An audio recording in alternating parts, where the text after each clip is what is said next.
हर हर महादेव, जय हिंद, वंदे मातरम। आज मैं अपने लाइफ पे थोड़ा कुछ कहना चाहती हूँ कि लाइफ आफ्टर 60, क्योंकि हम हमेशा समझते हैं कि लाइफ आफ्टर 60 जो है तब हम सब कुछ छोड़ देते हैं और हम बहुत ज़्यादा मैं स्पिरिचुअल हूँ, पहले से ही स्पिरिचुअल बहुत हूँ। तो मेरी लाइफ में ऐसा कुछ नहीं हुआ है कि मैं आफ्टर 60 मैं स्पिरिचुअल हो गई या मैंने ऐसा कुछ अचीव कर लिया। जो मैंने बहुत पहले अचीव किया था कि वो है शांति, एक मेडिटेशन, एक शांति, एक सनातन धर्म को अपनाना, ये सब मैंने बहुत पहले ही कर लिया था। तो मैं यही सोचती हूँ कि लोग ऐसे क्यों समझते हैं कि लाइफ आफ्टर 60 है ना ख़त्म हो जाती है। बहुत लोग ऐसे समझते हैं कि हाँ हमने कर लिया, हमारी लाइफ ख़त्म हो गई, अब हम 60 हो गए और हमारी लाइफ ख़त्म हो गई। मैं 61 की ऑलरेडी हो चुकी हूँ। दिस ईयर इन अगस्त मैं ऑलरेडी 61 की हो चुकी हूँ। तो मेरे लिए तो ये एक नया फेज़ है लाइफ का, वेयर मुझे ऐसा लगता है कि मैं कुछ कर सकती हूँ। I have always been a housewife. मैं हमेशा एक हाउस वाइफ थी, अपने बच्चों को संभाला, थोड़ा बहुत अपने हस्बैंड के काम में थोड़ा बहुत हेल्प कर दिया और अपने बच्चों को बड़ा किया। उनकी शादी हो गई, उनके बच्चे हो गए और मुझे ऐसा लगने लग गया कि मैं क्या करूं। तो फिर मैंने थोड़ा थोड़ा करके पेंटिंग सीखा, जो मैंने कभी ज़िंदगी में नहीं की थी, वो पेंटिंग करने लग गई और मुझे बहुत अच्छा लगा कि मैं पेंटिंग बेच भी सकी। और मैं NGO, एक पैट स्क्वाड करके एक NGO है जिससे मैं जुड़ी। वहाँ पर हम ऐसे लोगों को, मतलब जो ऐसी महिलाएं हैं जो अनहाइजीनिक इसमें रहती हैं और जो पैड्स नहीं अफोर्ड कर पाती हैं, उनके लिए पैड्स हम देते थे। हम लोगों से डोनेशन मांगते थे, डोनेशन पैसे से नहीं, डोनेशन उससे मांगते थे कि आप पैड्स भेजो तो मैं लोगों को बांटूं, महिलाओं को बांटूं जो नहीं अफोर्ड कर पाती हैं बेचारी, तो उनको हम बांटते थे। तो ये भी काम करती है और मैं NGO से हमेशा जुड़ी रही। मुझे अच्छा लगता था कि मैं किसी के लिए कुछ करूं, तो मैंने ये भी काम किया। उसके बाद मैं पेंटिंग करने लग गई। उसके बाद मेरे राइटिंग एक बहुत ही राइटिंग इज़ माय हॉबी, जो मैं लिखने लग गई, पोएम्स लिखने लग गई।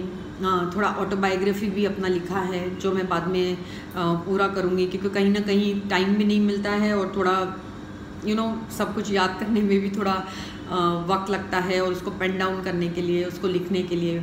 उसके बाद मैंने ये देखा कि जब मेरे बच्चे बड़े हो गए, जब बहू आ गई, तो मुझे और टाइम मिलने लग गया, इसलिए कि मैं थोड़ा और वक्त मुझे मिलने लग गया, क्योंकि मुझे ऐसा लगा कि मुझे कुछ करना है। तो फिर मैंने बहुत सारे चैनल्स पे गई जहाँ पर एक्स मुस्लिम्स को बुलाया जाता था और उनके इंटरव्यू लिया जाता था। तो मैं भी इन इंटरव्यूज़ में गई और बहुत सारे मैंने इंटरव्यूज़ किए। और उसके बाद मैंने सोचा कि मैं क्यों ना अपना चैनल शुरू करूं।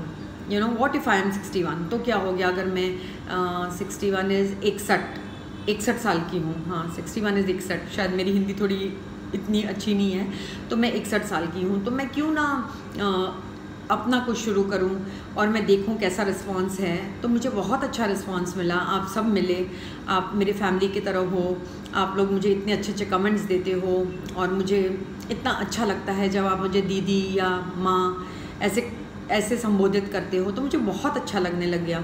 और फिर जब मैं ऋषिकेश गई और मैंने बहुत सारे वीडियोस बना के मैंने डाले, तो लोगों ने बहुत पसंद किया और मुझे बहुत एक अंदर से एनकरेजमेंट मिली। और मुझे ऐसा लगता है कि 61 की हूँ मैं, तो इसका ये मतलब नहीं है कि मेरी ज़िंदगी ख़त्म हो गई है। कभी कभी ऐसा लगता है ना that 61 is an age. I think 60 के बाद एक एज ऐसी आती है जब आपको समझ में नहीं आता कि आप क्या करें, और मुझे पढ़ने का बहुत ज़्यादा शौक़ है, बहुत ज़्यादा, जो फिर अगेन ऐसा हो गया है कि मैं थोड़ा सा इसमें भी थोड़ा टाइम निकाल नहीं पाती हूँ ज़्यादा रीड करने के लिए, क्योंकि मैंने एक बुक ख़रीदी और मैंने उसके ऊपर डाला तो लोग यही कहने लग गए कि बेवकूफ़ बना रही है, किसी ने उसको पैसा दिया होगा वो बुक के प्रमोशन के लिए।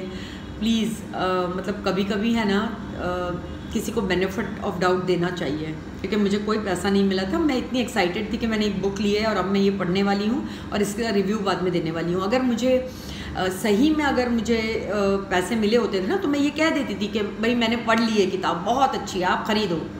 मैंने ऐसा नहीं कहा, मैंने कहा कि मैं पढ़ने वाली हूँ और मुझे ये जो इसका जो टाइटल है सीता सिस्टर, ये मुझे इतना ज़्यादा अच्छा लगा कि मैंने ख़रीद ली। और उसी वक्त मैंने सेकेंड डे मैंने अपना एक वीडियो डाल दिया जिसके ऊपर बहुत ट्रोलिंग आई कि हाँ मुफ्त का मिलता होगा पैसे प्रमोट करने के लिए, और क्या कुछ नहीं कहा।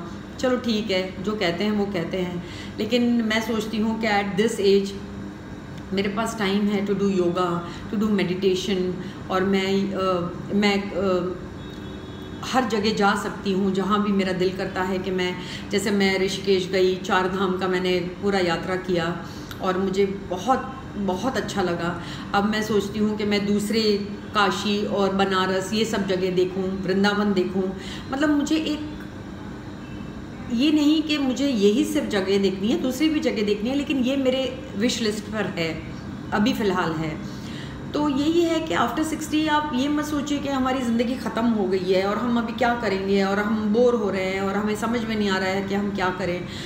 कुछ ना कुछ तो आप कर ही सकते हो। जैसे मैंने कभी अपने ज़िंदगी में एक पेंटिंग नहीं बनाई थी कभी। वो स्कूल में जो हम बनाते हैं ना छोटी मोटी पेंटिंग, जब हम लोअर स्टैंडर्ड्स में होते हैं तो हमारे पेंटिंग के क्लासेस होते हैं, उसमें भी आड़े टेढ़े पेंटिंग्स में बनाती थी क्योंकि मुझे पेंटिंग का इतना वो नहीं था। लेकिन कहीं पर जाके जब मैंने ब्रश और हाथ में लिया और जब मैंने स्टार्ट किया तो मुझे इतना ज़्यादा अच्छा लगा, मुझे इतना अपने आप पे प्राउड फील हुआ कि मैं कभी पेंटिंग नहीं कर सकती थी। ये मैंने कैसे सोच लिया, मैंने पहले क्यों नहीं ट्राई किया। लेकिन कोई बात नहीं, पहले नहीं ट्राई किया, अभी ट्राई किया और कर लिया मैंने।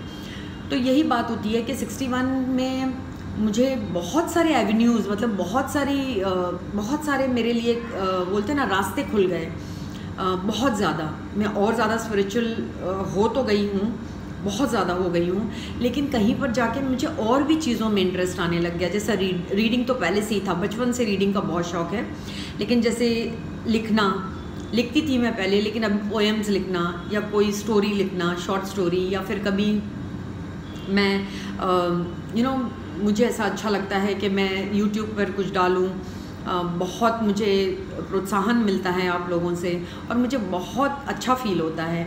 तो मैं यही कहती हूँ कि कभी नहीं सोचना कि हम ये उम्र के हो गए हैं। उल्टा मैं सोचती हूँ कि मैं 50s में कर लेती, लेकिन तभी मुझ में शायद इतना कॉन्फिडेंस नहीं था मुझ में इतना कि मैं ये कर पाती। लेकिन आज भी इतनी देर नहीं हो चुकी है कि मैं कुछ ना कर पाऊँ। तो इसी के लिए मैं स्पेशली उन लेडीज़ को और उन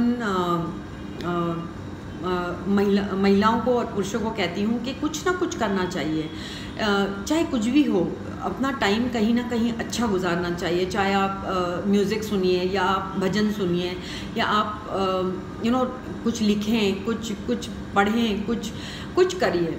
सब लोग यूट्यूब पे नहीं आ सकते, ये मैं समझ सकती हूँ, लेकिन मुझ में कॉन्फिडेंस आया अपना चैनल शुरू करने के लिए और आप सब ने मेरा बहुत साथ दिया। तो इसके लिए मैं आपकी इतनी आभारी हूँ कि मैं सही में आपसे बहुत बहुत आभारी हूँ कि आपने मेरे वीडियोस को लाइक किया और हमेशा अच्छा ही लिखा। मेरे सनातनी भाई बहनों ने मेरे लिए हमेशा अच्छा लिखा है, हमेशा मुझे एनकरेजमेंट दिया है, मुझे बहुत बहुत इज़्ज़त दी है, जिसकी मैं बहुत कदर करती हूँ आप सबका। और मैं यही कहती हूँ कि don't stop at any as, because हमारी ज़िंदगी ऐसे ही चले जाती है, हम ऐसे ही गुजार देते हैं ज़िंदगी और बहुत आगे जाकर हमें रिग्रेट होता है कि काश हम ये कर लेते, काश हम वो कर लेते।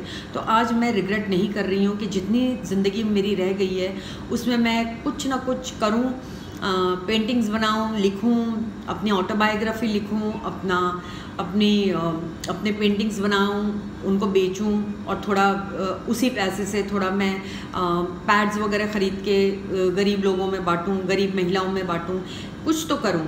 तो ये जो इंस्पिरेशन है वो जो मिली है वो आपके प्यार से मिली है। आप लोग मुझे बहुत ज़्यादा, आप लोगों ने मुझे प्यार दिया, आप बहुत ज़्यादा मुझे अच्छे कमेंट्स दिए, इससे मुझे बहुत एनकरेजमेंट और बहुत प्रोत्साहन मिला।